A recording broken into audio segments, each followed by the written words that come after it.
Hello tout le monde, j'espère que vous allez bien. Je suis ravie de vous retrouver aujourd'hui dans une nouvelle vidéo Animal Crossing. Enfin, comment vous dire que ça m'avait trop manqué. La semaine dernière, j'ai pas du tout été présente sur le jeu, j'ai pas du tout fait de contenu sur ACNH par manque de temps et manque de créativité. Et moi, les deux sont étroitement liés. En général, quand j'ai pas le temps, je suis pas créative. Et quand je suis créative, j'ai pas le temps. C'est souvent comme ça, ce qui est très frustrant, je vous avoue. Mais bref, du coup aujourd'hui je voulais vous partager une petite vidéo conseils, astuces. Vous savez que c'est des séries de vidéos que j'adore vous faire sur la chaîne. Et du coup pour suivre un petit peu mon mood actuel, la vidéo du jour, c'est qu'est-ce que je fais quand je n'ai plus d'inspiration et que je n'arrive plus à créer sur le jeu. Alors petit truc tout bête, la première chose que je fais c'est je prends des pauses et je prends du recul, c'est-à-dire que j'arrête de jouer Animal Crossing pendant un temps. Alors ça dépend de moi, de mes envies, du temps que j'ai, mais en général j'arrête de jouer pendant quelques temps et en vrai ça me fait trop du bien de faire ça parce que je reviens sur le jeu avec le cerveau plus frais et je me suis pas forcée en fait à faire les choses parce que je dois les faire. Au contraire, moi je déteste fonctionner comme ça, donc en général quand je n'ai pas d'idée, quand je n'ai pas d'inspiration, j'allume pas ma Switch en fait. Et ça m'aide énormément à revenir dessus avec de nouvelles idées et à revenir dessus avec encore plus d'envie parce que j'ai envie d'avancer mon île. Vous voyez ce que je veux dire ? La deuxième astuce va un petit peu dans le même sens, c'est accepter en fait que le jeu aujourd'hui a 3 ans. Ça fait un moment maintenant qu'il est sorti, donc on a tous à peu près les bases du jeu. Alors pour ceux qui découvrent le jeu à l'instant T, bon, on n'est pas au même niveau, mais pour ceux qui ont commencé Animal Crossing en 2020, on connaît tous le jeu par cœur en fait. Donc c'est normal que notre inspiration et notre créativité, elles soient pas comme au début parce que les meubles on les connaît, les plans de craft on les connaît, les possibilités d'aménagement on les connaît. Voilà, en fait, on a fait tous un peu le tour du jeu, donc c'est normal que notre créativité, elle soit pas au top comme avant. Mais il faut aussi l'accepter. Il y a des moments où on va avoir envie de créer pendant des heures et des moments donnés, on va juste allumer la Switch pendant 20 minutes, ce qui est mon cas en ce moment. Et en fait, je vais juste faire un tour sur mon île, dire bonjour à mes habitants et c'est tout ce que je vais faire. Et finalement, ça me convient très bien parce que je sais que si je me forçais et je sais que si j'y passais des heures, ça me plairait pas et au contraire ce serait encore pire. Donc accepter aussi le fait qu'aujourd'hui on n'ait pas forcément envie ou on n'ait pas forcément le temps de pas y passer des heures et c'est ok. Et en vrai ça fait du bien aussi des fois de se dire bon allez j'y joue 1 heure ou 2, je crée ce petit bâtiment là et puis en fait c'est tout. Et je vais pas me dire je vais jouer tout l'après-midi et je vais créer tout ça, la moitié de mon île, je vais faire tout ça. Moi je sais que personnellement ça me lasse de jouer de cette manière là. Mais après ça dépend des fonctionnements de chacun. Peut-être que toi qui regardes ma vidéo tu vas te dire ah mais moi en fait j'adore créer comme ça, j'adore allumer ma Switch et 7 heures d'affilée je suis en full création. C'est ok en fait, juste accepte aussi ta façon de créer et accepte de pas toujours être créatif 100% du temps et c'est ok. Voilà, c'était surtout ça, ce petit conseil tout simple mais qui est quand même important à avoir en tête. Alors la troisième astuce, c'est profiter d'être pas en mode créatif pour faire de nouvelles choses sur votre jeu ou faire des choses que vous faites pas quand vous êtes en train de décorer. Par exemple, aller parler à vos habitants, faire le tour des magasins, aller commander des meubles dans le DLC, dans votre catalogue, aller faire un tour dans la boutique. Bref, faites votre petite routine, faites des choses différentes pour que vous puissiez passer du temps en fait sur le jeu sans forcément faire ce que vous faites tous les jours quand vous décorez sur votre île. Moi je sais que c'est quelque chose que je fais souvent, comme je l'ai dit ces derniers temps, j'ai pas vraiment le temps de me poser pour décorer, du coup j'arrive pas à avoir de nouvelles idées et tout, mais c'est pas grave, quand j'allume ma Switch je fais exactement ce que je suis en train de vous montrer à l'écran. Je fais un petit peu de ménage sur mon île, je vends des objets, je fais du tri dans mon inventaire, je fais d'autres choses en fait. Là je sais que j'aimerais bien aller pêcher un peu des poissons, il m'en manque 3 et en vrai il faudrait que je les trouve, donc je pense que dans les prochains jours je vais aussi me pencher là-dessus, à aller chercher les petits poissons qui me manquent. Bref, faire des choses que je fais pas d'habitude quand je décore. Alors quand je décore, vous me connaissez, j'adore jouer au jeu, donc en général j'ai toujours une mini routine, mais quand je décore pas, je rallume ma Switch pour faire d'autres petites choses. Et en vrai, ça me fait trop du bien parce que du coup, je prends du recul, je me balade sur mon île et en fait, j'apprécie encore plus ce que j'ai décoré parce que j'apprends à me balader dans ma construction. C'est français cette phrase ou pas? Je sais pas. Mais en gros, j'apprends vraiment à apprécier ce que j'ai construit et ça me fait trop du bien. Mais encore une fois, ce que je dis, ça ne tient qu'à moi. Les conseils que je vous donne, c'est aussi à voir en fonction de vous et de votre créativité, de votre manière de jouer. Vous l'avez compris, j'ai pas la science infuse à ce niveau-là. Moi, je vous donne juste ce que j'applique au quotidien et qui me fait vraiment du bien quand j'ai plus d'inspiration. Et j'en profite pour aller dire bonjour à la petite Azalée qui est trop mignonne. Quand je guette le poisson assise au bord de l'eau, j'ai l'impression de ne faire qu'un avec la nature. C'est moi qui ai dit ça ? Quelle poétesse je fais. Elle est vraiment trop mignonne, j'adore. Je l'aime trop, Azalée. Alors, truc tout bête, mais que je vous conseille vraiment de faire, c'est d'aller faire un tour sur Pinterest ou Instagram. Vraiment, le fait d'aller chercher des inspirations ailleurs. Alors, je dis Pinterest, Instagram, mais c'est bien plus large que ça.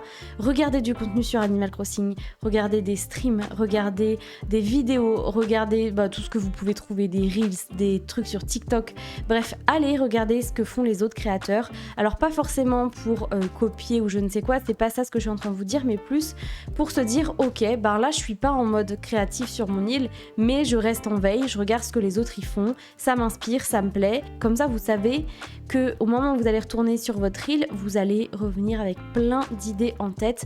Donc n'hésitez pas à enregistrer tout ce que vous voyez, faites des captures d'écran, enregistrez vos TikTok, les reels, bref, faites-vous un dossier avec toutes vos inspirations et mine de rien, c'est peut-être aussi une autre manière d'apprécier Animal Crossing. Moi, je sais que quand je ne joue pas, ou quand je joue pas aux Sims, parce que on est sur les deux jeux que je vous présente sur la chaîne, donc quand je ne joue pas à CNH ou aux Sims, je suis la première à regarder du contenu là-dessus parce que ça me donne envie de jouer et ça m'inspire énormément pour mon île. Et je dis pas que je vais être 100% créative dès que je regarde une vidéo, mais ça me débloque énormément de choses. À chaque fois, je regarde du contenu comme ça, surtout sur des créateurs qui ont des îles un peu similaires aux miennes, donc des îles urbaines.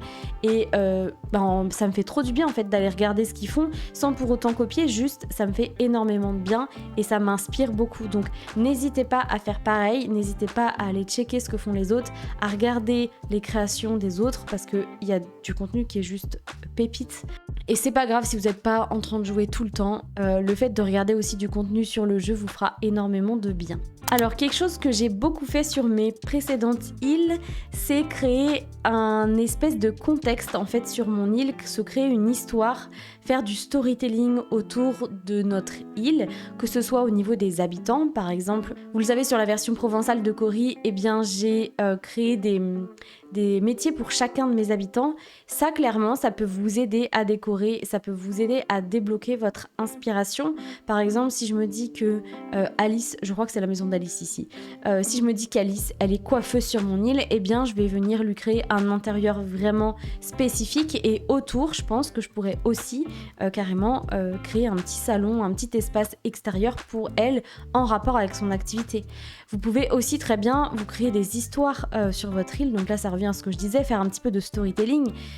Moi j'essaye en fait de faire une île qui est, alors réaliste c'est pas le mot, mais je me dis ok, j'ai envie que mes habitants ils puissent aller s'acheter des trucs au magasin de plage, j'aimerais qu'ils aient une petite laverie à proximité pour pouvoir laver leurs vêtements, se doucher en sortant de la plage, mais j'aimerais également qu'ils aient plein de petits détails partout comme par exemple ce petit truc de snack, et petit à petit ça m'aide vraiment à construire toutes mes idées autour d'un thème. Donc là le thème Palm Springs pour cette île là, mais pour vous ça peut vraiment vous aider à aller encore plus loin dans votre inspiration, à aller chercher encore plus loin dans votre créativité.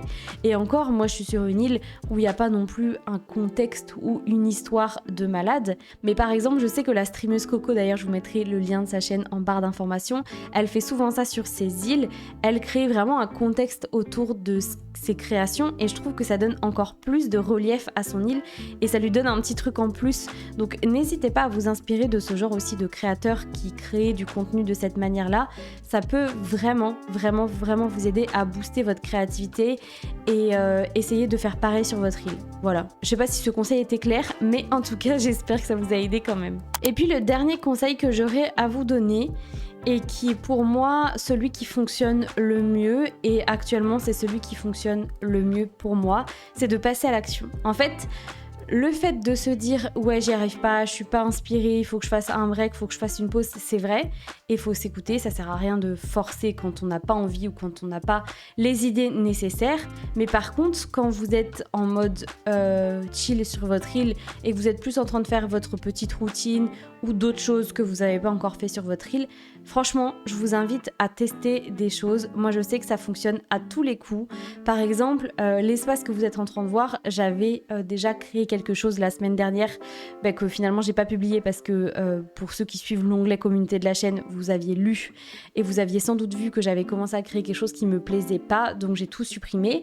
Mais en fait, en revenant dessus quelques temps après, je me suis dit, ah, en fait, ce serait vraiment mieux d'avoir un... Je vous dirai pas quoi parce que j'ai pas envie de vous spoiler la vidéo de samedi, mais d'avoir ce genre de bâtiment-là à cet endroit-ci. Et en fait, je suis venue tester de mon côté, je suis venue faire des petites choses sans forcément avoir une idée hyper précise de ce que je voulais.